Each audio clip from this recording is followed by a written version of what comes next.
બનાસકાંઠા જિલ્લાના પાલનપુર ખાતે ખેમાણ toll plaza પર સ્થાનિક ખેડૂતો અને રહીશોમાં ભારે રોષ જોવા મળી રહ્યો છે. ટોલ પ્લાઝા મેનેજમેન્ટે સ્થાનિક ખેડૂતો માટે ટોલ ટેક્સ ફરજિયાત કર્યો છે. આ નિર્ણયના વિરોધમાં ખેડૂતોએ આંદોલનની જાહેરાત કરી છે. ગઈકાલે ટોલ પ્લાઝાના મેનેજરે સ્થાનિક ખેડૂતો માટે ટોલ પાસ ફરજિયાત કરવાનું નિવેદન આપ્યું હતું. આ નિવેદન બાદ ખેડૂતોમાં રોષ વધ્યો છે.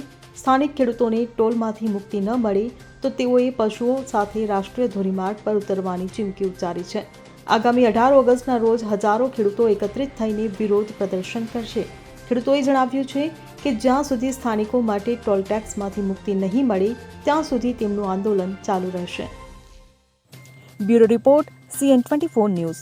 હવે જુઓ દેશ દુનિયાની તમામ ખબરો તમારી આંગળીના ટેરવે. ઉઠાવો મોબાઈલ અને Google Play Store પરથી ડાઉનલોડ કરો અમારી CN24 ન્યૂઝ મોબાઈલ એપ.